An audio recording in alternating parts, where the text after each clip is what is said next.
कर्मचारीको लागि आयो खुसीको खबर। कर्मचारी न्यूनतम तलब ४३,००० तोकिँदै सरकारले तयारी तीव्र बनायो। काठमाडौँ जेठ 3 गते सरकारले सार्वजनिक सेवा र अन्य सरकारी निकायमा कार्यरत कर्मचारीहरूको न्यूनतम तलब ४३,००० रुपैयाँ पुर्याउने तयारी गरेको छ। आगामी आर्थिक वर्ष 2082-83 को बजेट मार्फत यो व्यवस्था लागू गरिने सङ्केत अर्थ मन्त्रालयले जनाएको छ।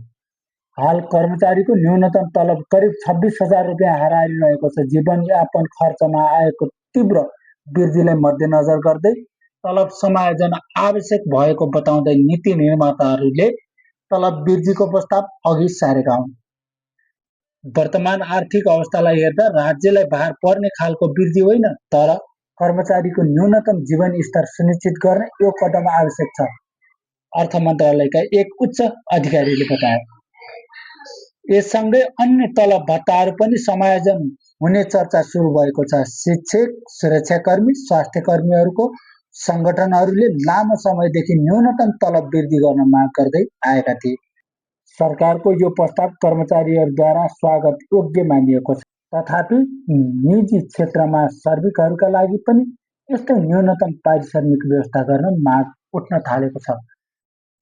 बजेट भाषण मार्फत औपचारिक घोषणा भएसँगै यो नीति लागू हुने अपेक्षा गरिएको छ।